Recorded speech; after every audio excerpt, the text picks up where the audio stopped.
The terms K1 words and K2 words are included in this kit. K1 words means they are the words most frequently used first 1,000 words. The K2 words are the most frequently used second 1,000 words. K2 words does not mean individual 1,000 words. K means 1,000, but it does not mean individual 1,000 words, but it means 1,000 word families. Beautiful, for example, beautiful, beauty, beautifully, beautify.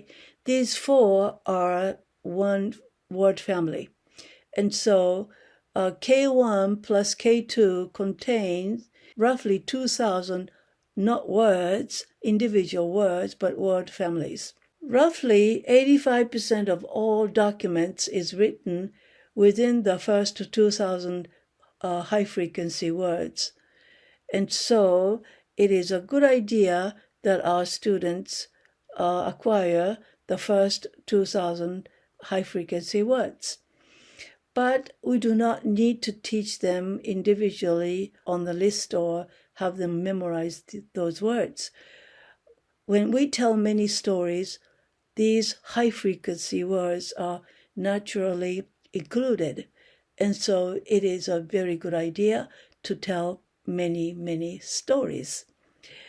We want our students to know these 2,000 high-frequency words because when we start introducing low-frequency words, we'll have to use these high-frequency words to explain those low-frequency words so that the students will understand new words.